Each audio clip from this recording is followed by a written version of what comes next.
During the next item, 2 High Court judges reveal they are wearing ladies' underwear.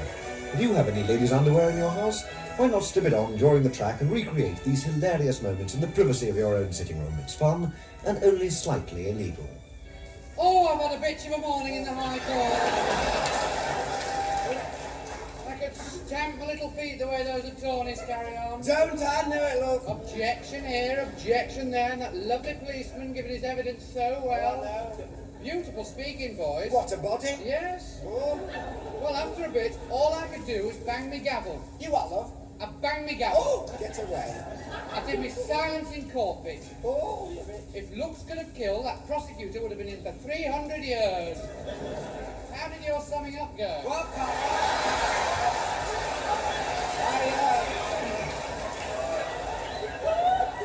I did it in my butch voice. No, what the jury must understand, and they loved it. Oh, yeah. I can see that foreman of the jury behind me. Really? Yes, cheeky bitch. Was he the tall man with the No, very I must big... tell you. Oh. I finished up with the actions of these vicious men are a violent stain upon the community, and the full penalty of the law is scarcely sufficient to deal with a ghastly crime. And I waggled the wig. What? My wig. I waggled it. Oh, stunning effect. Oh, but it was. Do you remember that juror I was walking out with during the Linda Lovelace case? Oh, I know, deep goat. Yes. Yes. Well, I know what you mean now, my well-hung girl.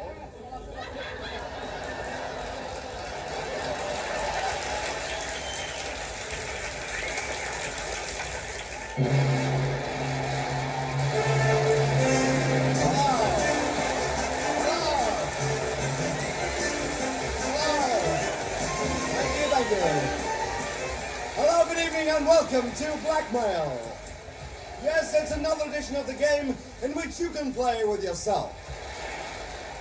And to start tonight's show, let's see our first contestant all the way from Manchester. On the big screen, please, Mrs. Betty Teal.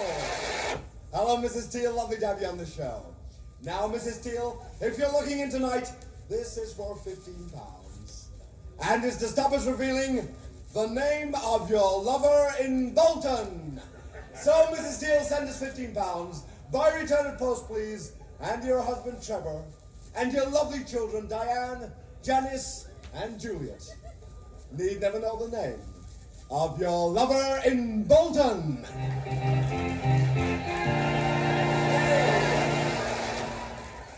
Thank you, Onan. And now, a letter, a hotel registration book, and a series of photographs which could add up to divorce, premature retirement, and possible criminal proceedings for a company director in Bromsgrove. He's a Freemason and a Conservative MP, so that's £3,000, please, Mr. S. Thank you. To stop us revealing your name, the name of the 3 other people involved, the youth organisation to which they belonged, and the shop where you bought the equipment. But right now, yes, everyone, it's the moment you've all been waiting for. It's time for our Stop the Film spot. As you know, the rules are very simple. We have taken a film which contains compromising scenes and unpleasant details which could wreck a man's career. But the victim may phone me at any moment and stop the film. But remember, the money increases as the film goes on, so the longer you leave it, the more you have to pay. Tonight, Stop the Film visits the little Thames-side village of Thames Ditton. Well, here we go. Now, let's see. Where's our man? Oh, yes, there he is behind the tree now. Oh, boy, this is fun. This is good fun. He looks respectable, so we should be in for some real shocks here. Remember, the government could be a brain surgeon. They're the worst. Wow, look at the size of that. Briefcase. Ah, yes, he's up to the door. Rung the doorbell now. Oh, who's the little number with the nightie and the whip, eh? Doesn't look like his mother. His sister. If it is, he's in real trouble. And just look at that. They're upstairs already. Oh, boy, this is fun. Very brave man, I contested tonight. Oh, this is no Tupperware party. Very brave man. They don't usually get this far. What's that? What's she doing to his... Is that a chicken up there? No, just the way she's holding the grapefruit. Oh. Hello, sir. Yes. Yes, just in time, sir. That was... What? No, no, sir, it's all right. We don't morally censure. We just want the money. Thank you, sir, yes. What were you... Okay. Thank you for playing the game, sir. Very nice indeed. Okay.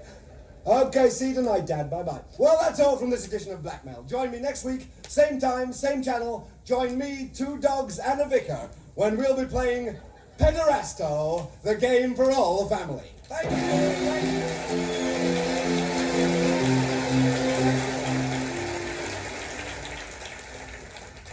Well, now, ladies and gentlemen, it's talent spotting time. And please put your hands together for a very big warm welcome, please, to Raymond Scum.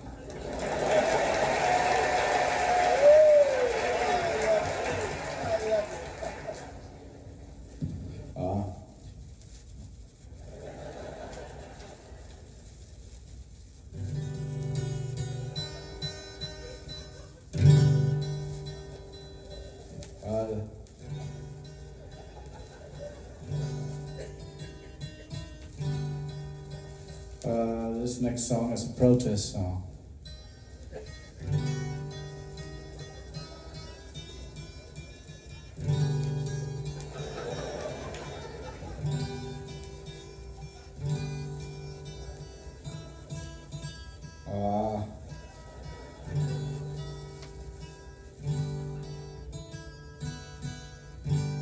Ladies and gentlemen, I've suffered for my music. Now it's your turn.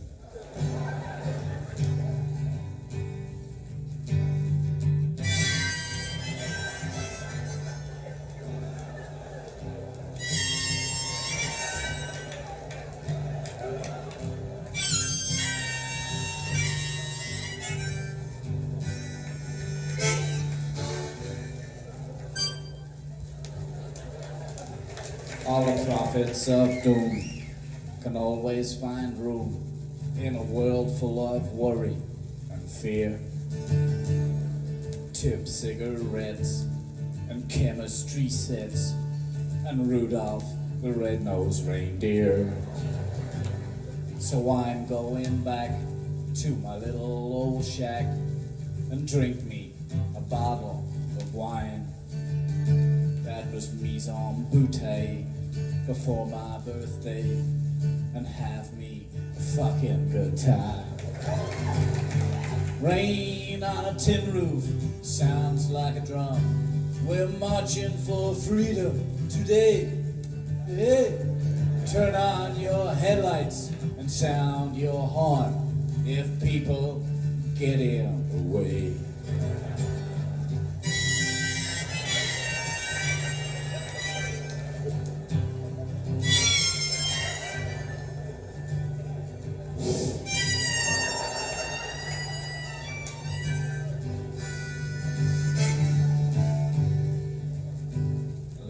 Turn you on to the chromium swan on the nose of a long limousine. Even hide for the day, it is something to say, but what the hell does it mean? I may be accused of being confused, but I'm average weight for my height.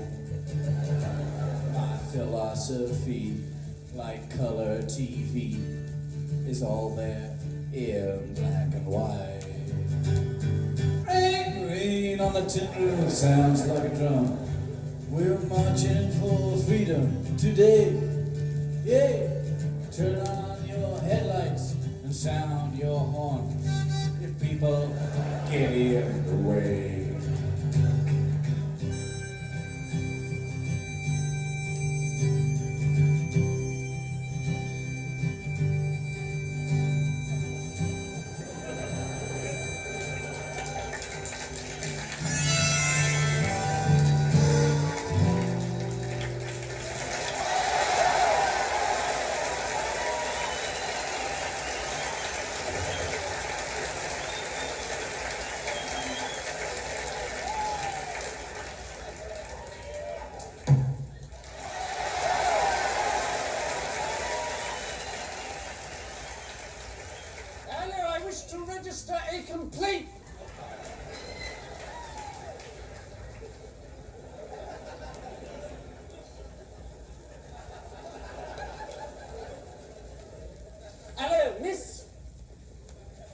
do you mean, miss?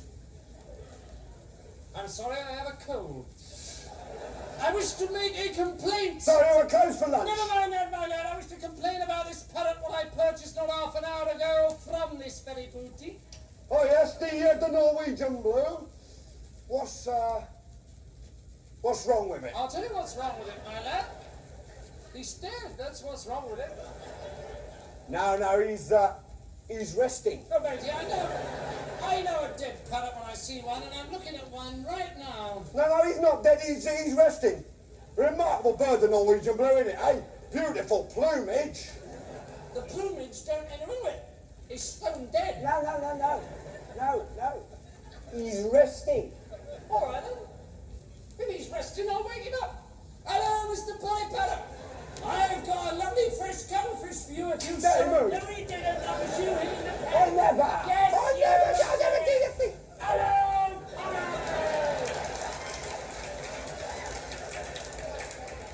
Testing. This is your 9 o'clock alarm call.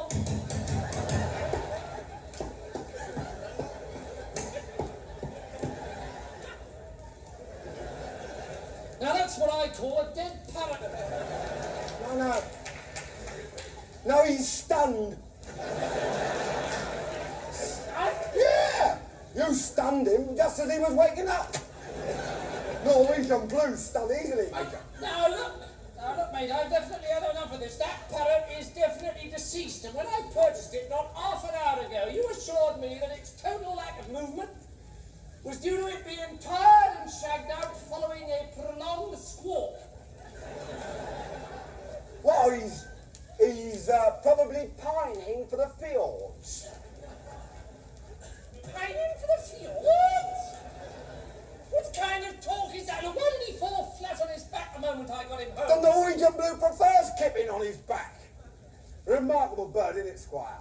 Lovely plumage. Look, I took the liberty of examining that parrot when I got it home, and I discovered the only reason it had been sitting on its perch in the first place was that it had been nailed there. Well, of course it was nailed there. If I hadn't nailed that bird down, it would have muscled up those bars, bent them apart with its beak, and boom!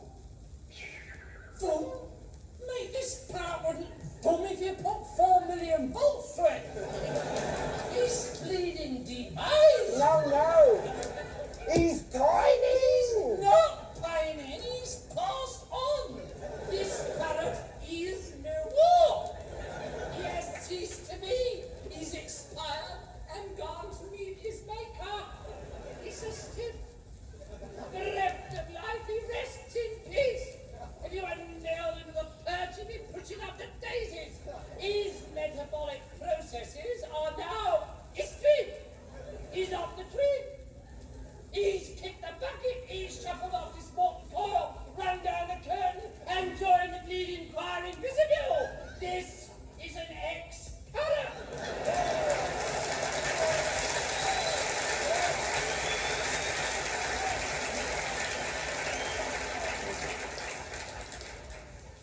Well, I'd better replace it then.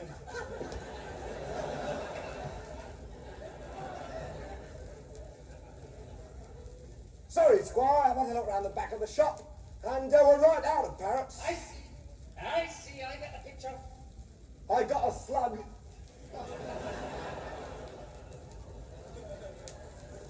Pray, does it talk? Not really. Well, it's only a bloody replacement, is it?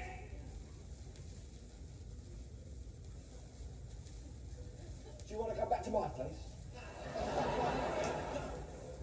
I thought you'd never ask.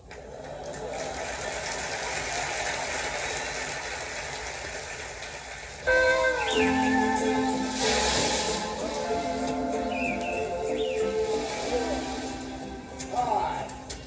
Very possible, this, very possible. Nothing like a good glass of Chateau Chateau, eh, Josiah? Hey, right there, over there. Who'd have thought 30 years ago we'd all be sitting here drinking Chateau de Chasselet wine, eh? Aye.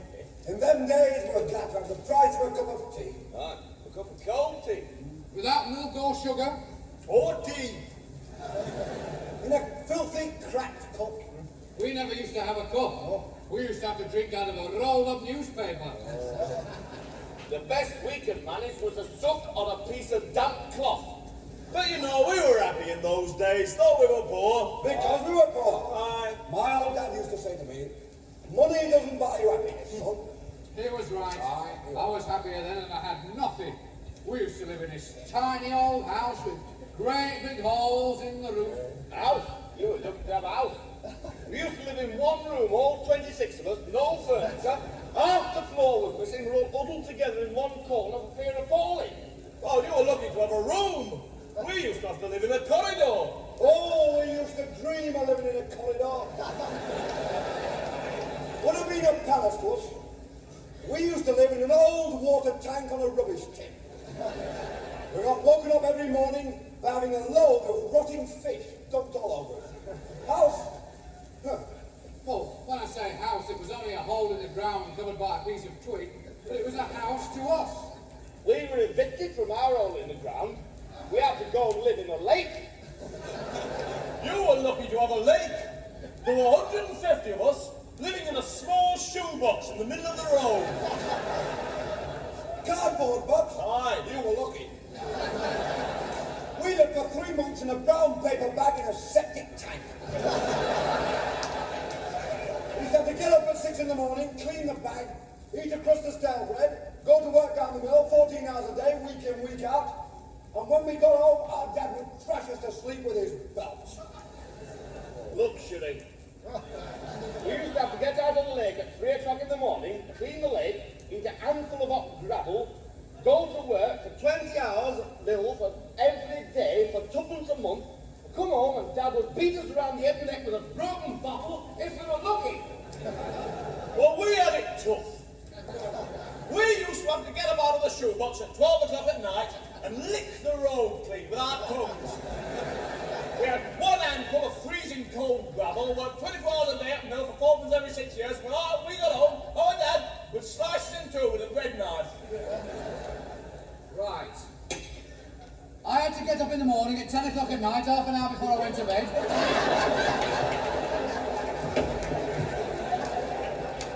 Eat a lump of dry poison. Work 29 hours a day downmill, and when we got home, our Dad would kill us and dance about on our graves singing Hallelujah. Will you try and tell the young people of today that? They won't believe you. Oh.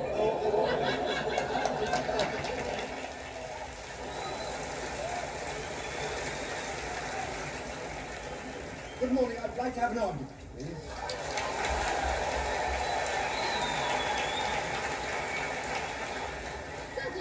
Have you been here before? No, this is my first time. I see. Well, we'll see who's free at the moment.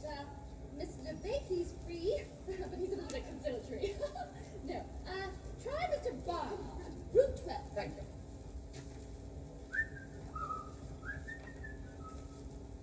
What do you want?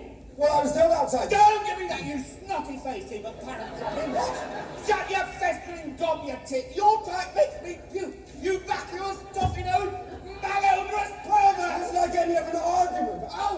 Oh, I'm sorry, now this is abuse. Oh, I see. Now you want room 12A next door. Oh, sorry. Not at all. Stupid git. Is this the right room for an argument? I've told you once. No, you haven't. Yes, I have. When? Just now. No, you didn't. Yes, I did. You didn't. I did. You didn't. I'm telling you, I did. You didn't. Oh, I'm sorry, is this a 5-minute argument or the full half hour? Ah, just the 5 minutes. Just the 5 minutes, thank you. Anyway, I did. You most certainly did Now, not. let's get one thing perfectly clear. I most definitely told you. Oh, no, you didn't. No, yes, Oh, I no, you did. didn't. No, yes, Oh, no, you I didn't. did. Oh, no, you didn't. No, Oh, no, you yes, didn't. I did. Oh, no, you didn't. No, Oh, yes, you I didn't. did. No, Oh, you yes, I didn't. did. Oh, Oh, yes, you I didn't. did. Oh, look, this is an argument. Yes, it is. No, it isn't. It's just contradiction. No, it isn't. It is. It is not. You just contradicted me. No, I didn't. We did. No. You did just that. Nonsense. Oh, this is futile. No, it isn't. Yes, it is. I came here for a good argument. Ah, no, you didn't. You came here for an argument. An argument isn't just contradiction. Well, can be. No, it can't. An argument is a connected series of statements intended to establish a proposition. No, it isn't. Yes, it is. isn't just contradiction. Look, if I argue with you, I must take up a contrary position. Yes, but isn't just saying no it isn't. Yes, it No, is. it isn't. Yes, it is. No, it Yes, isn't. it is. No, it isn't. Argument is an intellectual process. Contradiction is just the automatic gainsaying of anything the other person says. It is not. It is. Not at all. It is. Thank you, that's it. What? That's it. Good morning. But I was just getting interested. Oh, I'm sorry, the 5 minutes is up. That was never 5 minutes. I'm afraid it was. No, it wasn't.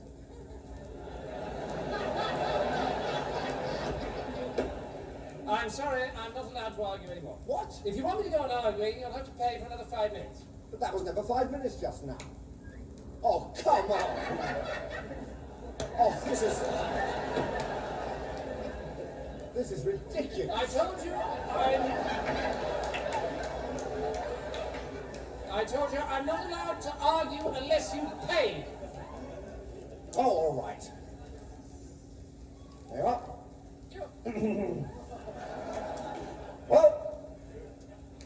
Well, what? That was never 5 minutes just now. I told you I'm not allowed to argue unless you pay. But I just paid. No, you didn't. I did! I don't want to argue about it. Well, Anthony signed, but you didn't pay. Ah. Well, if I didn't pay, why are you arguing? Ah. Gotcha. No, you haven't. Yes, I have. If you're arguing, I must have paid. Not necessarily. I could be arguing in my spare time. Oh.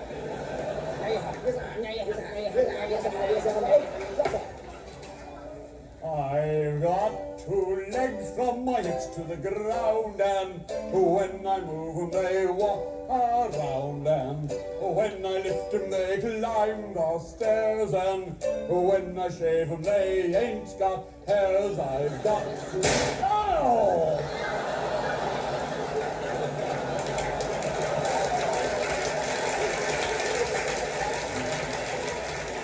And the naughty bits of Mr. Edward Heath. And now the BBC is proud to present a brand new radio drama series, The Death of Mary, Queen of Scots, Part 1, The Beginning.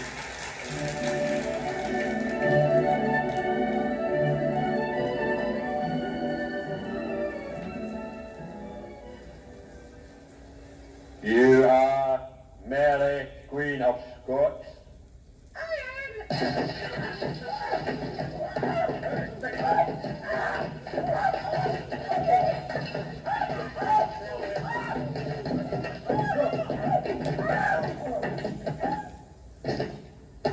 I think she's dead. No, I'm not.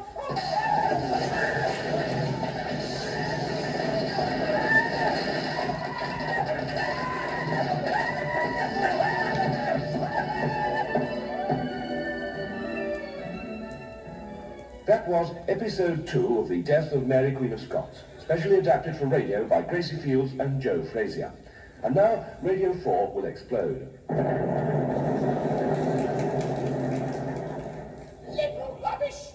Class? Yeah? What do you want with your jugged fish? Halibut. The jugged fish is halibut! What bloody fish have you got that isn't jugged? It's rabbit! What, rabbit fish? Yes, got fins! Is it dead? Well, it was coughing out blood last night! All right, I'll have a dead unjugged rabbit fish. One dead unjugged rabbitfish later. Disgusting. You're always complaining! What's for afters? Well, there's rat cake, rat sorbet, rat pudding, or strawberry tart. Strawberry tart? Well, it's got some rat in it.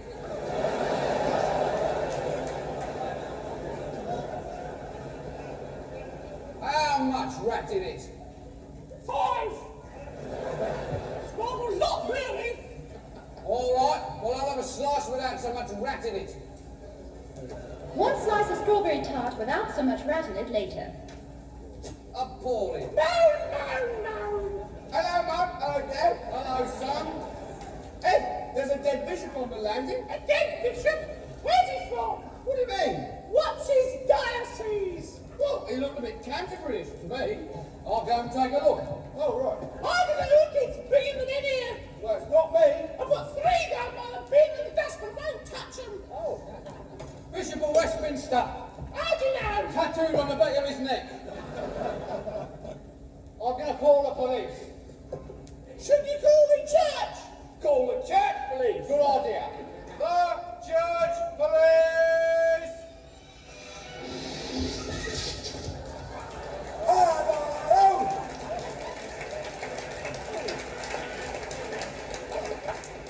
Hello, what's all this then, Armin?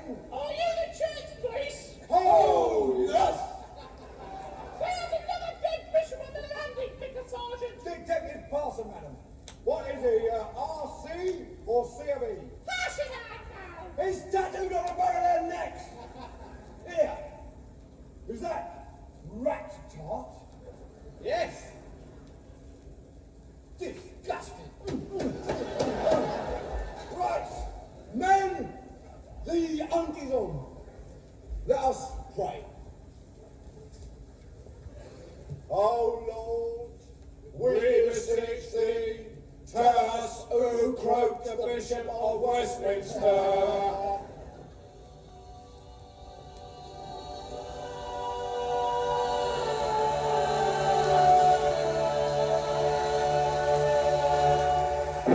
The one in the braces, he done it.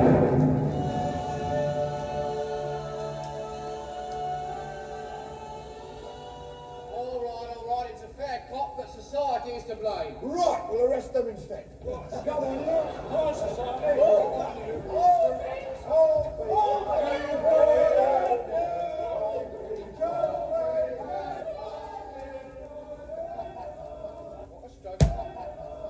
a stroke of luck. I never wanted to do this in the first place.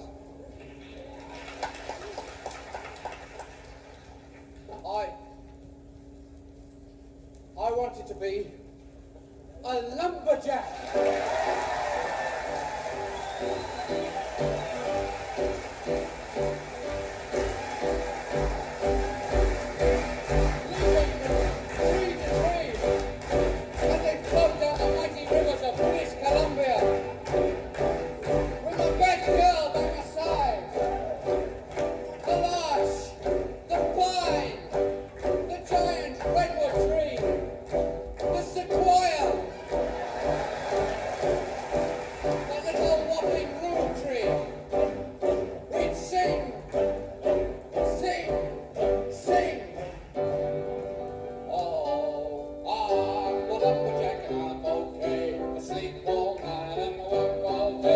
He's a lumberjack and he's okay. He sleeps all night and he works all day.